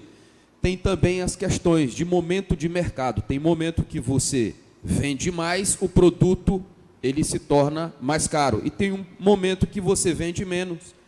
Possivelmente esse produto, naquele período que você escolher, ele pode estar com um valor menor. Por que eu estou trazendo isso? Porque ele é muito interessante para a aquisição de imóveis, para quem gosta de comprar, para quem precisa comprar um imóvel financiado. Na maioria dos casos, é mais interessante você comprar o imóvel, mas vocês têm que perceber aonde esse imóvel está. Porque muitas vezes as pessoas querem financiar o imóvel com a intenção de ter um retorno financeiro futuro. Se for um empreendimento, como a gente chama de loteamento, procurem saber aonde está esse loteamento. E o que é que acontece na redondeza dele? Entenda uma coisa, quando foi lançado um empreendimento chamado Said Salomão, as pessoas começaram a comprar aquele produto, 45, 50, 60 mil reais, há 5, 6 anos atrás. E muitas dessas pessoas pagaram financiados, deram uma entrada, 10% e parcelaram 120 meses, 80 meses. Hoje, as pessoas estão querendo vender um terreno daquele e ele custa, na média, 30, 35 mil reais. Ou seja, você perdeu muito. Então, na hora de comprar um imóvel, é importante você procurar alguém que talvez você tenha conhecimento. Por quê? Se nós fizermos a mesma comparação com a região que que tem mais vantagem de valor no nosso mercado, que é aqui a região de Paraviana, Caçari, Canarinho, Aparecida. Nós tivemos um empreendimento há 20 anos atrás, que foi o River Park. Naquela época, aonde foi lançado aquele produto, já era a área que tinha sido chamado como área nobre, que era o Conjunto Caçari 1 e Conjunto Caçari 2. As maiores autoridades e gente de comércio aqui já moravam ali. Então você, opa, pode ser que seja interessante. Na época, no Caçari, se vendia imóveis, terrenos de 600 metros quadrados, as pessoas entendem mais pelo número, 15 por 40. Ele valia 3, 4 mil reais. Quando foi lançado aquele produto, ele já estava valendo R$1.000 a mais, era 5 mil reais. Só que há uma diferença. Todos os empreendimentos que eram lançados naquela época, eles não tinham infraestrutura. A pessoa que lançou esse outro empreendimento, ele lançou com infraestrutura própria. Ou seja, ele teve que tirar do bolso para que o produto seja agradável e seja interessante para que as pessoas construíssem na área mais procurada da cidade. O que ocorre? Pessoas que compraram com 5 anos depois, aquele imóvel que era de 5 mil, ele já estava valendo 25 mil. Então, depende muito de onde você vai comprar. Não é todo empreendimento que é lançado, parcelado, que seja interessante para você. Não é todo produto que você vai comprar um imóvel, como ele falou aqui, um imóvel de 300 mil, que ele colocou aqui uma projeção de 300 mil, que ele seja interessante para você. Detalhe, todo imóvel é assim, não vou dizer que vamos colocar todo, não, 99% dos imóveis que você compra, ele não vai te dar prejuízo, mas só depende de como você vai comprar, e só depende de onde você vai comprar. Então, às vezes, você comprar um imóvel de 300 mil, você vai dizer assim, eu estou precisando do imóvel, eu tenho necessidade de comprar esse imóvel, posso comprar? Esses cálculos são interessantes. Comercialmente falando, se você compra um imóvel desse hoje, se você tiver a condição de comprar um imóvel desse de 300 mil hoje, no bairro Aparecida, e esse mesmo imóvel você for comprar no bairro Cidade Satélite, com certeza, no Cidade Satélite, ele vai valer uns 100 mil a menos. Aí você diz assim, onde eu vou comprar? Aparecida ou Cidade Satélite? Eu diria para vocês, vai para o Aparecida. Por quê? Dentro de 5 anos, o Cidade Satélite ainda não chegou no suporte que tem uma Aparecida. Aquele valor que você pagou durante 5 anos, esse do Aparecida já passou do valor faz tempo. Há muito tempo. Então é importante você saber aonde você está pisando. Que às vezes o financiamento pode ser interessante, na realidade, na maioria dos casos, como o próprio Joaquim falou, melhor do que o aluguel. Beleza? Obrigado. Obrigado, Gabriel. Isso que ele falou na simulação no site, vocês fazem aqui, ó, nessa taxa de valorização. Mudou essa taxa, já ficou mais rentável comprar. Então, o que o Gabriel falou, no site você brinca com isso aqui, ó, onde tem uma infraestrutura, uma valorização maior, logo, mas tende a ser mais vantajoso comprar. Obrigado, Gabriel. Muito bom. Mais alguém? Finalizou. Ah, Mineiro, irmão Mineiro.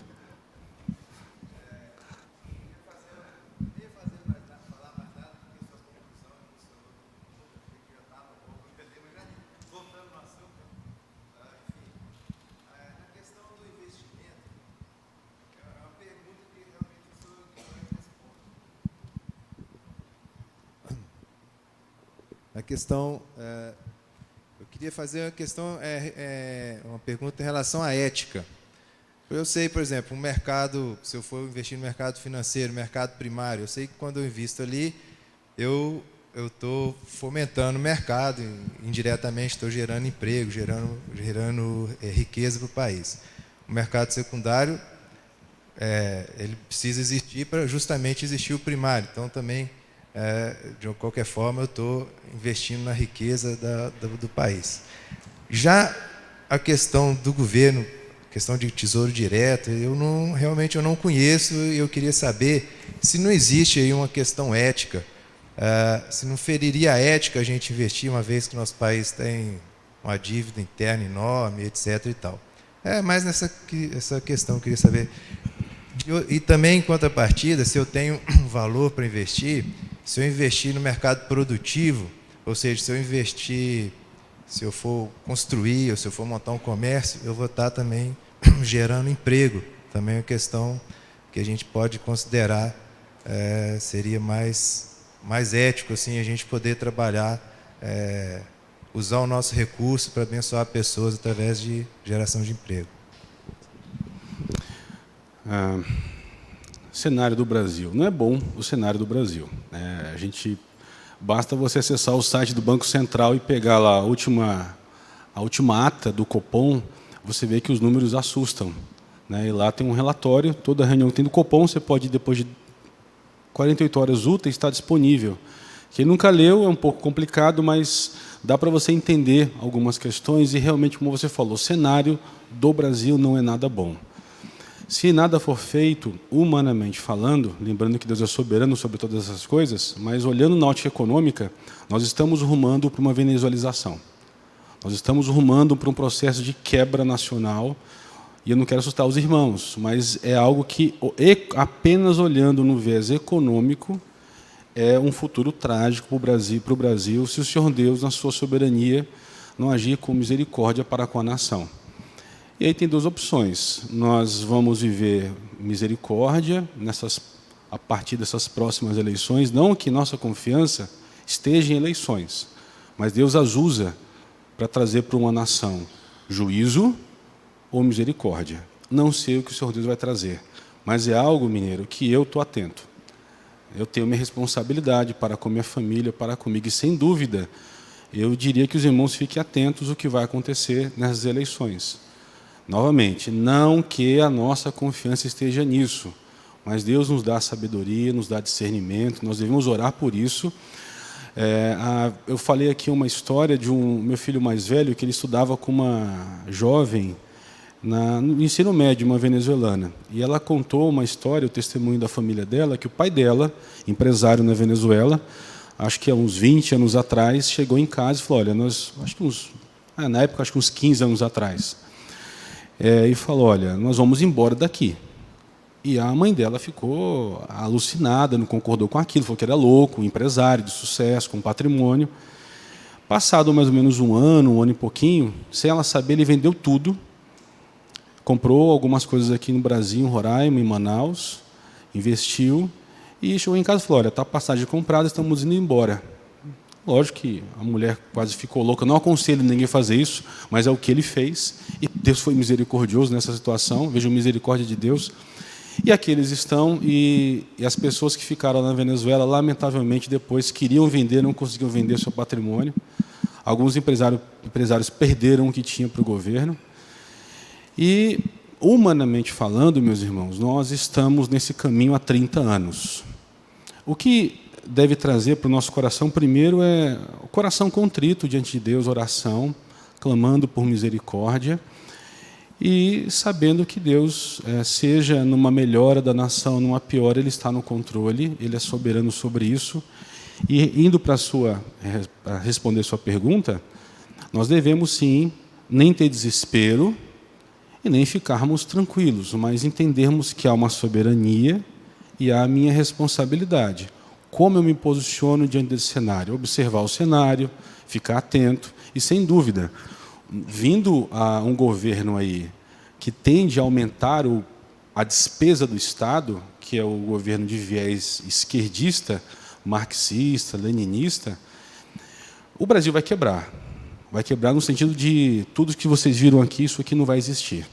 A nação quebra. Hoje nós não estamos no ponto sem retorno, ainda dá para se ter retorno. Há que se diminuir o Estado, extinguir alguns ministérios, há que se diminuir as restrições ou, digamos, taxas para a iniciativa privada ou a carga tributária. E aí, quando você falou, o que eu faço? Monto o próprio negócio ou invisto? Não há nada antiético em você investir e ganhar juros com isso, não há. Fica tranquilo, isso é legal, não é nenhum problema. Agora, uma nação, para ser sustentável, ela tem que ter o livre comércio. O Brasil já há 30 anos tem diminuído isso e nós estamos no caminho da extinção disso. Isso é feito lentamente.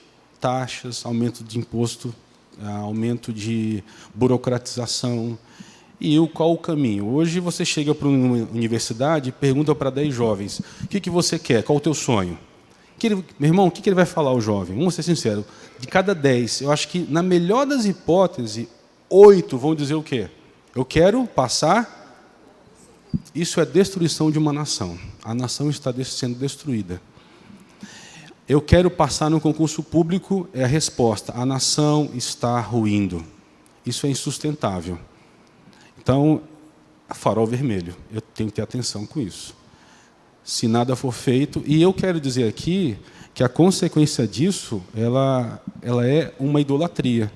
Porque você hoje tem no Brasil uma idolatria do Estado. E Deus ele não tolera isso.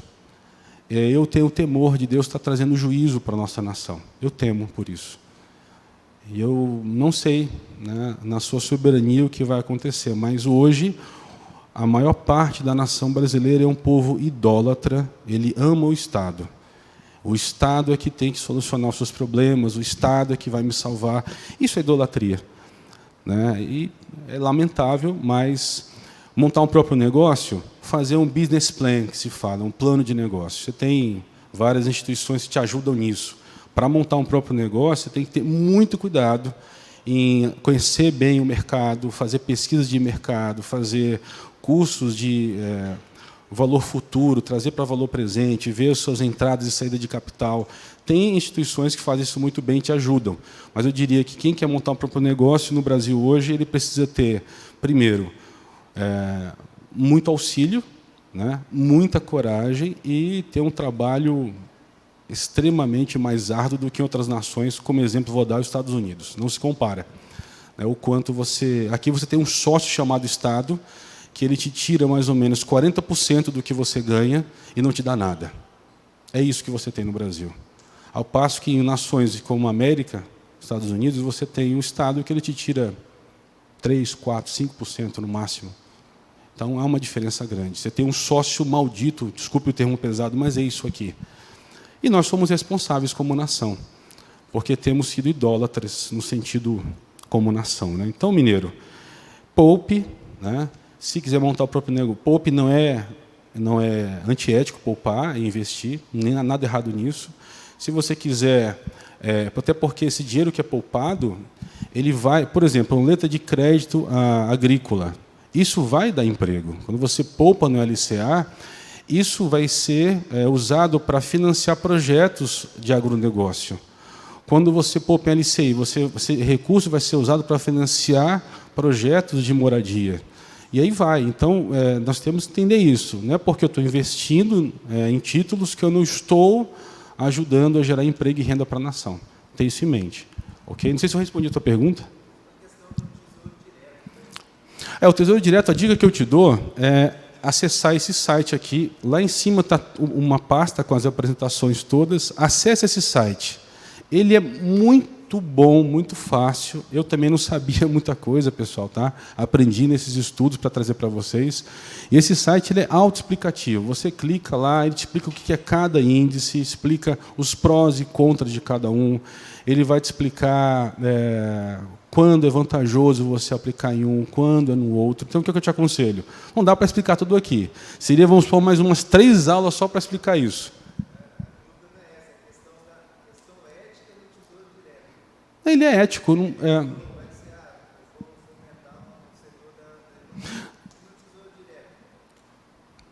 Não, o Tesouro Direto você está fazendo o quê? Você está...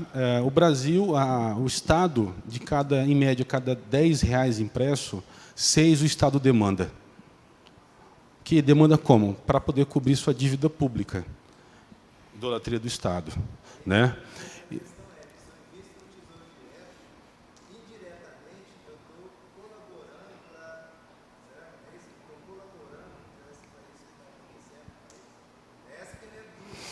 O Tesouro Direto ele não foi feito para isso. Em função de uma irresponsabilidade fiscal na nação, ele acaba sendo usado. Então, não há, se na sua consciência, né, eu não vejo não tenho peso na minha consciência quando eu aplico o Tesouro Direto. Agora, se para você, se ele traz um peso, não faça. Mas ilegal e antiético não é, isso eu te dou certeza. Até porque todas as nações do mundo têm títulos vinculados à sua dívida pública, todas as nações. Então isso não é antiético. Agora, o problema do Brasil é que há uma irresponsabilidade tremenda há mais de 30 anos com as nossas contas. E aí sim, se nada for feito, e não é culpa do Tesouro Direto, é culpa da irresponsabilidade de nossos governantes, que são ímpios, na sua grande maioria, que odeiam a Deus, que amam o dinheiro, que exercem um poder de usurpar do povo aquilo que deveria ser do povo. E, nesse processo todo, nós estamos se encaminhando para um cenário muito preocupante. Mas, não, para acalmar, fique tranquilo, não é antiético você fazer isso, tá bom? Pessoal, acho que acabou, né? Pastor Gessé, por favor. Vamos orar, só lembrando que o Joaquim falou da nossa responsabilidade humana. Estamos à beira de uma eleição. Muitas pessoas pensam só no seu presidente, mas o nosso Brasil ele não é governado só pelo presidente, ele simplesmente executa aquilo que o Congresso demanda. Então, nossos deputados, nossos senadores, pense nisso, pense muito, tudo é uma linha só. Não adianta você ter uma linha num presidente, mas chegando aqui, se você não votar naquele seu deputado que lhe dá o seu cargo comissionado, você está pecando também. Você está errando também. Ou você tem uma linha coerente, ou você está depositando suas forças no homem. É assim. Tá bom? Em Roraima eu sei que é assim, que é um cabide de emprego político muito grande e nossas igrejas não estão isentas disso. Eu conheço a realidade, sei como é que é. Às vezes a gente pensa, vou votar fulano, beltrano como presidente, isso e aquilo, mas nos bastidores nós negamos aquilo que dizemos acreditar. Não é? Somos, com todo respeito, corruptos tanto quanto aqueles que colocamos lá. Então pense muito, estamos à beira de uma eleição, estamos à beira de mudar ou não alguma coisa, como Joaquim já falou, e nós já sabemos disso. Temos a nossa responsabilidade a despeito de tudo aquilo que o Senhor Deus já decretou. O Senhor Deus já decretou todas as coisas, mas tem a sua responsabilidade. Saiba em quem você vai votar, do vereador ao presidente. Tudo está ligado. Algumas pessoas dizem que vivemos num sistema presidencialista, o Brasil não é. No máximo ali ele é um primeiro-ministro que demanda o que o Congresso diz. Tá bom? Então pense muito no seu voto que você vai fazer. Oremos. Santo Deus, Criador de todas as coisas, ó Pai, a Ti nós te rendemos honra e glória. Sabemos que este mundo ainda tem sido preservado por causa dos eleitos que aqui habitam. Que se não fosse, ó Pai, o Teu Espírito que habita em nós, esse mundo já teria sido destruído, como foi Sodoma e Gomorra, como foi no tempo de Noé. Nos ajude, ó Deus, e nos dê a sabedoria vindo do Teu Espírito e da Tua Palavra, que é Cristo. A usarmos, ó Deus, aquilo que o Senhor Deus nos deu como lícito para a Tua honra e para a Tua glória. Dentre eles os nossos bens, o nosso voto, tudo aquilo, ó Deus, que o Senhor Deus tem nos dado. Muito obrigado por esse tempo que passamos aqui, aprendendo mais de Ti e da forma como o Senhor Deus derrama o Teu cuidado sobre cada um. Dentro da Tua graça, como nós também, ó Deus, somos beneficiados porque o Senhor Deus nos ama.